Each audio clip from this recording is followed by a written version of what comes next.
Welcome to the baseballswing.com. Joe Colucci here with you, taking a look at Fernando Tatis Jr. And before we get started here and kind of breaking down his swing, I did want to mention one thing. I'm well aware Tatis was involved with the steroid stuff and other, elite hitters that I think you guys can learn from. Also, Barry Bonds, etc., A-Rod. So I've kind of come to the conclusion what I want to do with the channel is help you guys with your mechanics and however else I may decide moving forward that I can help you with. I want to do that. So Tatis, Bonds, A-Rod, all these guys are doing a lot of good things mechanically. That I think, quite frankly, would be beneficial to you. So I'm going to move forward and include these guys um, in my reviews. So without further ado, let's take a look at Tatis, who has a just tremendous, beautiful swing. One of the things early on I'd like to kind of point out is the position of Tatis's rear foot and how he kind of, although he gets it up in the air here, it's almost like it's resisting rotation by kind of falling back into this position as it is here. Um, so he does this quite often, and it's almost a modified half a scissor move, which I'm not a big proponent of. I think if the scissor happens, if you're early on a pitch, great, no problem. You're competing when you're in that box. The thought shouldn't be on mechanics while you're in there. Rather, you should be diagnosing what you did, what you had success with, what you felt compared to what it looks like. So review your videos and notice if you do that. It's okay, like especially if you're caught out there early on your front foot. That scissor move may help you keep the bat in the direction towards center field. I think it's okay as a reaction. I don't think it's something that should be worked into your swing in any way at all. It zaps power. It creates disconnection at impact, meaning the arms and hands tend to list out in front of you. I fully believe that you should be rotating through impact with the idea of gathering bat speed through the zone and almost, kind of tossing that bat out towards center field. So at this point, if he was just like going to sling this bat, let your body work like that and then feel like, now I'm going to release and now it's going to go straight to center field. So anyway, but he does do this and he does it quite often, but he is rotating all the way through the ball. You'll note, as I often point out, the straight arm kind of in line with the bat. It really hasn't even fully rolled over yet. So he's building so much energy by getting slotted early and on time here that all he's really doing is thrusting weight into and then rotating around his spine. And that's why he can achieve this position. It's a result.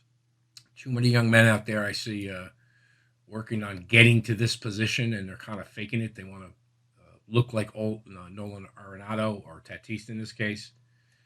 Believe me, it's a byproduct of being in good positions prior to that leads to this position.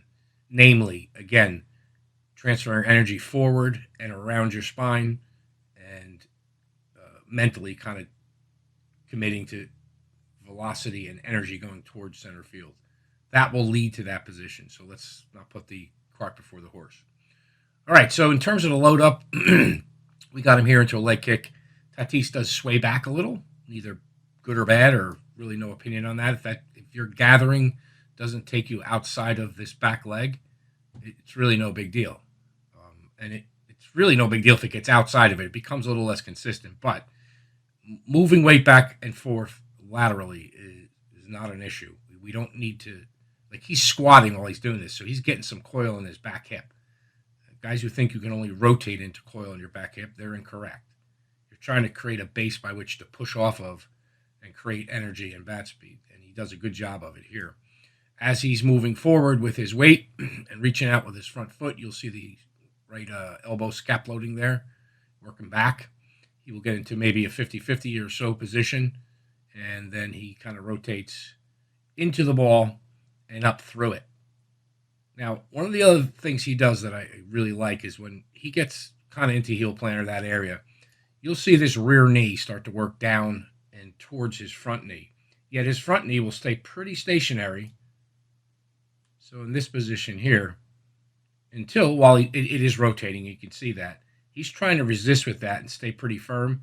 until he gets into the hitting zone. Then he snaps it, just bang. So this is something again you guys should be looking for in your move. This is transferring weight forward into the ball, up against a firm front side, obviously because he's straightening it there. But something he does, what I noticed in reviewing a lot of his swings, he does it very consistently, and he gets in good positions leading into impact where these kind of thighs are coming together. So again, something to look for in your swings. Now, when I scrubbed through this and just watched it in slow motion, I'm watching Machado's bat and like, holy cow, this thing is, slotted beautifully early. So I know he's going to get into the zone early, but it was a little more level than or a little less level than I thought with the naked eye. It looks as level as possible, moving upward slightly at, perfect. However, when I did draw the lines, and the math doesn't lie, I've got my pitch plane here, just going straight down around 5 degrees, and that's what the pitch came in at. And then his bat arcs down into the zone, and it works slightly up through the zone. Really very good. And I'm almost being picky-uni here because it just looks so incredibly level. Now, if we look at an ideal impact position, and he really smashes this ball, so it's probably somewhere in this area here. That tells me that the distance between this bottom curved line and this pitch plane line up here, this is the ideal distance to hit a nice high line drive, which he does. So we don't want to get too far below the plane, meaning a big distance like this. And certainly we don't want to be above the plane. Now, it's very difficult. Like, the human body won't allow you to have a duplicate line. So you look at the pitch plane. If we drop this down, a little bit, we can't swing like that. Our bodies aren't designed to do it. You would be contorting and taking away all of your ability to generate speed and power if you tried to do that.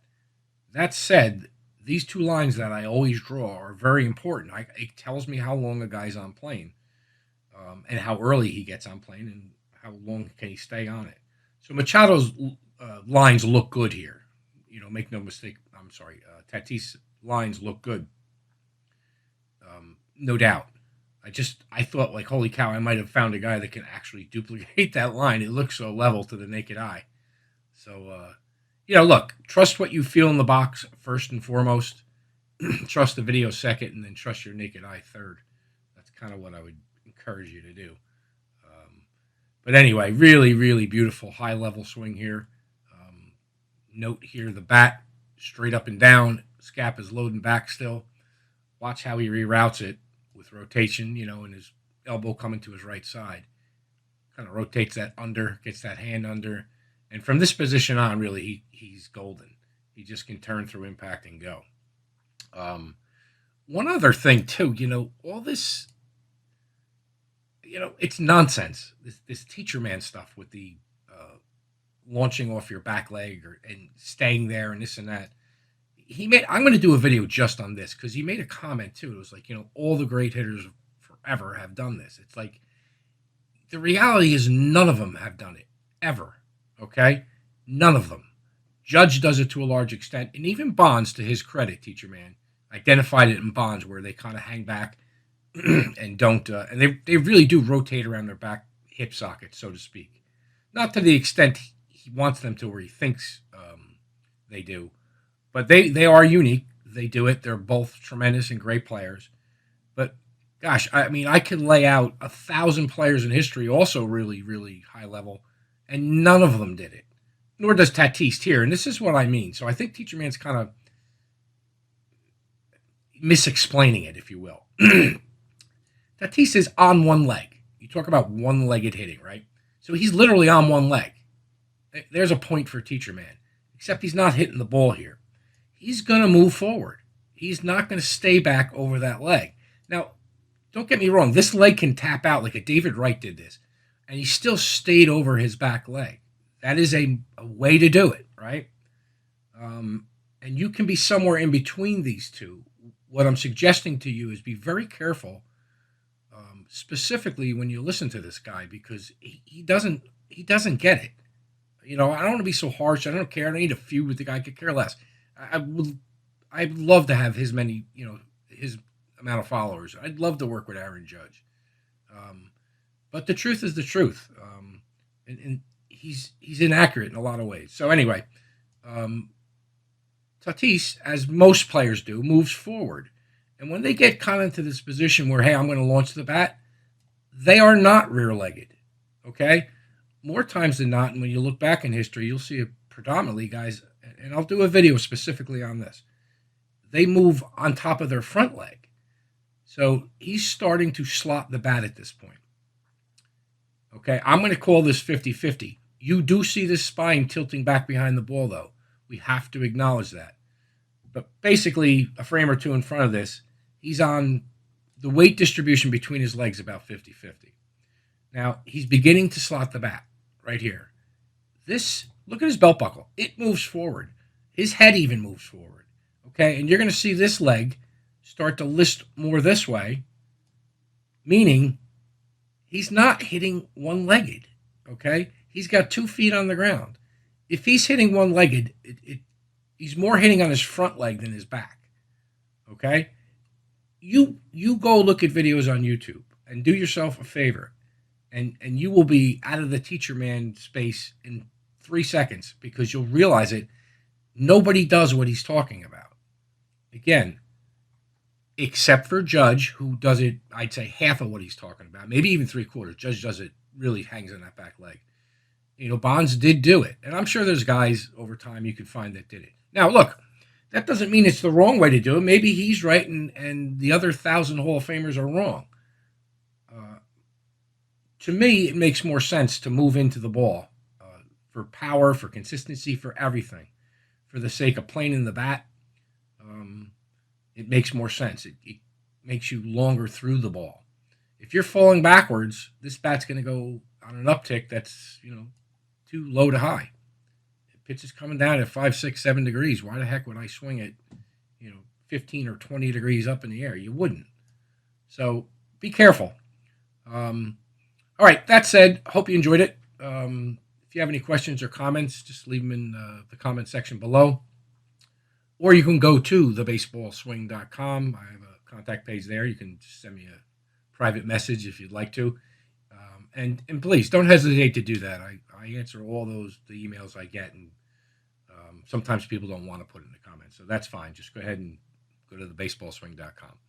All right, guys, until next time, enjoy, play well, and we'll talk to you soon.